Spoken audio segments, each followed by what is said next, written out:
brand new inflation data, Papa Pal, where we are headed, and what you need to know about that. All right, the Anton Stetner podcast, number 62. And we're going to be talking about interest rates because they went down. And inflation and what's happening with real estate. Yeah, but everyone cares about interest rates. Let's just be honest, right? Yeah. That's what they're like. We want a cheaper payment on our house. Well, in our cars, in our HELOCs, and our credit cards. Here's what happened today was we had CPI come out, right? And we've been waiting for this. You and I, we talk about this stuff all the time. But what I want our listeners to pay attention to real quick is I want to go back to earlier this week and kind of set the stage, because earlier this week we had the PPI come out. PPI is the producer price index. It's what the businesses pay to produce those goods and services. So it's another good indication. What's interesting is PPI came out hot, but all of the previous months got revised down. So what happened was that calmed concerns about the hot PPI data, and then the stock market responded. Right after that, good old Papa Pal comes out and he speaks to us again. And Papa Pal was, in this speech, he dismissed the entire first quarter's inflation data. And he's like, you know what? That's not that bad. We're going to need more emphasis on where the data is going and what's happening. He was more bullish than hawkish as he gave this particular speech. And then someone in the press asked him, he's like, what are your major concerns about inflation? What part of it concerns you the most? So remember, there's goods inflation, there's housing, and then housing services. And he said the most interesting thing, and this is where we're going to tie this all together with our theme today. He said, we don't need all three of those to come down to 2% for us to move. Now, that's a really big break from where the Fed has had their stance of it's always got to be 2%. That's our target. This is the first time they're starting to break, and we know that they broke before with their last meeting. So I think that he knew the CPI numbers early, and then he was setting us up for kind of the game plan or the roadmap of where the Fed is taking us. So before we go into CPI, let's review at the last Fed announcement what actually happened. They came out and they said, we're holding rates, but they slowed down the selling off of their balance sheet of treasuries. They were selling $60 billion a month. They dropped that to 25. What that did was that made financial conditions slightly looser. For us, what we called, and for our listeners that are subscribed, they know that that was the start of the Fed pivoting. Okay? All of a sudden, before the CPI data, he says, we don't need everything to be fully in alignment. Then boom, we start to get the CPI data. So the CPI data came out. It was expected to come out at almost 0.4. 0.37 was the actual expectation. Came in at 0.31. So for the month on month. So it came in lower than expected. The expected core month on month was 0.31. It came in at 0.3. And now the market's magically pricing in 2 rate cuts again this year. So what's happening is we're on this ride, right? And we're on this downward trend on the ride, but it's bumpy. And so they're playing with our emotions, but nothing moves in a completely linear fashion in relation to the stock market, interest rates, or just markets in general. So we have to be prepared to get some negative news later, but realize when we look at the U.S. Consumer Price Index for all of these months, you can see that we are now starting to trend down again after that hot bit of data came out earlier this year. You know, I have noticed that it is like a roller coaster. I was making the joke earlier. It's like snip, snap, snip, snap, snip, snap. Even us kind of gauging the situation and making predictions. It's like 1 month we could be like saying, hey, look for higher for longer, maybe no interest rate cuts, expect to just have to eat it. And then now we're like, actually, there might be two. We believe like things are going to get better. And the lesson I've learned over the last, I'd say 6 months, especially, it's about not the month to month, but what happens in a 3 to 4 month period. Bingo. Then you can start understanding, but also 12 months, you can start seeing a trend down.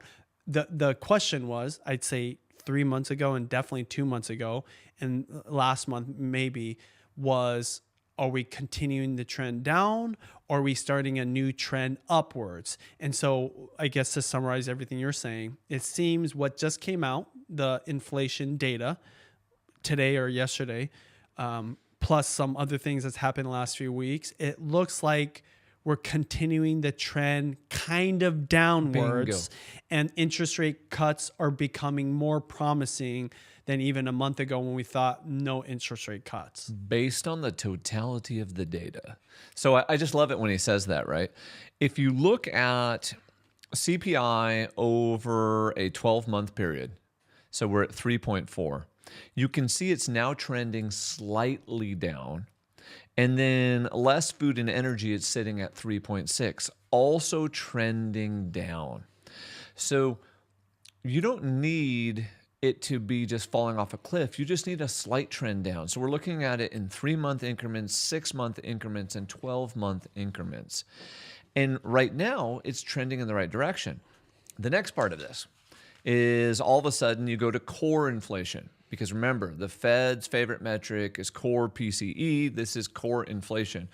The way that core inflation moves will always, not always, it'll generally be a good indication of where core PCE, and that's what's going to affect their ability to cut rates or not cut rates. So core inflation was 3.6, the lowest reading since April of 2021. Remember, core is minus food and energy. And the reason they strip out food and energy, and I realize us as consumers have to pay for food and energy, but food and energy become very volatile. Like right now, everyone's gas prices are up. I filled up this morning and I drove out to the reservation to get the gas there because it's like 70 cents cheaper, okay? When gas is almost $5 a gallon, you all of a sudden look around and go, oh, what's happening? The reason the Fed looks at core is because just 2 months ago, gas was $4 a gallon and even $3.85. This is where the data is not quite perfect yet. It's still really bumpy. So we talked about the 12-month being 3.6. The 6-month annualized rate is 4.1. So still slightly higher. And the 3-month annualized rate is 4.1, but that is down from March. So what's interesting is the 3-month is diverging down, while the 6 is still trending up and the 12 is trending down. They don't all have to be moving in the perfect direction, but what I want our audience to really understand is this is moving in the right direction, number one. Number two, Papa Powell was he was bullish in my opinion. 3, the media will choose parts of this to be really negative and feed you clickbait headlines. We still are in higher for longer, so don't expect the rates to move quickly. But what the media is going to do is they're going to look at this and they're going to go, oh my goodness, the 12-month is going down, but the 3 and the 6-month are still up, and the 6-month is trending up and is still above the line. The sky is falling. They say the sky is falling to keep you poor, to keep you on the pills, on the antidepressants, not going to the gym and not making money. So they can simply sell you ads. So overall, just in summary, inflation as measured by both CPI and core CPI in April was totally moving in the right direction, but it's really bumpy. And then it's going to be higher for longer. So don't expect rates to come down soon. But the second this happened, the stock market, this morning, treasuries down a little bit. I walked right over to one of our lenders and I said, hey, run me 750, 20% down. What's the rate? 6.99. So this has caused rates to move under 7. I want you to be thinking about this. The Fed showed us their cards and said, I'm pivoting. Now rates are under 7. We have most likely seen peak rates again in this cycle, which means all real estate will get more affordable from here, which means more demand is going to come into the market, which means it's going to drive up prices. And in the Seattle Metro, that's crazy to think because our prices have shot up so much this year, but that's going to start to drive up prices, and that will start to stabilize this commercial real estate crisis that we're having in the background. The last few months where the inflation came back and there's this uptick, did it slow down transactions, or were transactions being canceled at a high level? Yes. Phenomenal question. So I like to think in overall trends. As interest rates get more expensive, what happens is if there's a big jump in interest rates, and what happened is we were in the low 6s to the low 7s, and all of a sudden we went up to 7.44. When you see a big jump in interest rate, transaction volumes die, which causes transaction count to go down. It causes buyer fear, causes more deals to die, and pendings to slow down. And you see that right in the data. What I'm trying to explain to everyone, like if you're a home buyer, it's just going to get tighter from here. And if you're an investor, it's just going to get tighter from here, because as rates continue down, more people can afford it. But you're right. We just went through a rough patch. In our team meeting for RESG, I said to our people, I said, hey, most real estate agents are discouraged right now because they're beat up because of the lower transactions. I'm telling you in advance, it's go time, and no one else is going to notice this for the next 30 days. I want you to go get ahead of it, get your unfair share of the market, do your unfair share of transactions, do your unfair share of deals, and then I want you to go search for your buyer. So buyers and investors, please do this. Go into your specific area. Resort by days on market. So you go to the highest days on market and you start making offers at the stuff that has the high days on market. What happens is everyone is making offers on the stuff that instantly comes on the market. Well, if something's been sitting there for 30 to 40 days, that's what we're seeing. We're seeing a bifurcation of the real estate market in the Seattle Metro, where some will sit there, and then if it doesn't sell in the first week, it'll sit there for 44 days. So if it's been sitting there longer, am I likely to take a lower offer up front or 44 days later? Up front. No, 44 days later, the seller's likely to take that lower offer because they've been sitting there. They've been sitting there. Okay, yeah. And so what I'm telling our buyers and our investors is go into your searches, ignore your alerts for a second. That's the problem. We're so addicted to our cell phones, we assume that's the only real estate. Resort your search by days on market and go make offers on the ones with higher days on market. Yeah. Even now. Yeah. Because there was some stressed sellers. Because we just went through a stress point. I have one question for you. The rough patch that we experienced, when it comes to the actual reason why there was a rough patch, was it more that people were literally being denied their loans, or there was more fear? Which one was it? The fear or the actual affordability forcing the transaction to fail? And it depends on which buyer bracket we're looking at. If we're looking at that first-time home buyer bracket, that bump in interest rates could have been enough for them to no longer be able to qualify. Versus being fearful of like the higher payment, right? Being fearful of the higher payment. But which one? Which one was it more of? It's probably the higher. It's probably just the fear. It's always fear.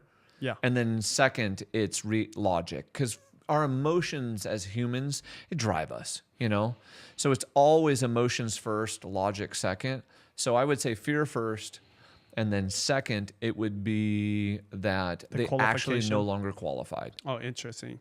Well, the reason that question is significant to me is because it is more emotionally driven versus what is the actual state of the market. Does that make sense? It always is that way, because housing is a basic human need. We need housing, sex, water, food, that's it. That's all we need. So when you go to people and you say, hey, I want you to go make one of the largest purchases, that is the third largest cause of stress, right behind death of a loved one and divorce, and they're buying their first home, all of a sudden it becomes extremely stressful for them, extremely emotional for them. And then anything that becomes a major outside influence causes them just to tip over. That also happens in the move-up buyer, and that also happens in the luxury buyer too. Just doesn't happen as much. So, if you think about it, the closer you are to the median price and below, the more likely it is to happen. And then the further away from the median price that you go above it, the more likely it is to happen below and the less likely above. So the final takeaway on that note is interest rates have come down, and that's good, making mortgages more affordable. And that's a dramatic change from what we experienced a few months ago, which inflation skyrocketed, making it so that everything got tighter and more unaffordable. So right now, things are looking better, at least for a buyer trying to buy a home for the next foreseeable future. I would say it's also better for sellers too. As rates go down, more buyers qualify, which creates more activity for the seller, which creates more opportunity to have more offers, to create a bidding war or less contingencies. Thank you for listening and hanging out with us as we talked about real estate, inflation, and tried to give you that forward look of everything that's happening. If there's something we can do to help you with your real estate transactions, feel free to hit us up at the phone number in the description below. You can always hit us up too at resg.com.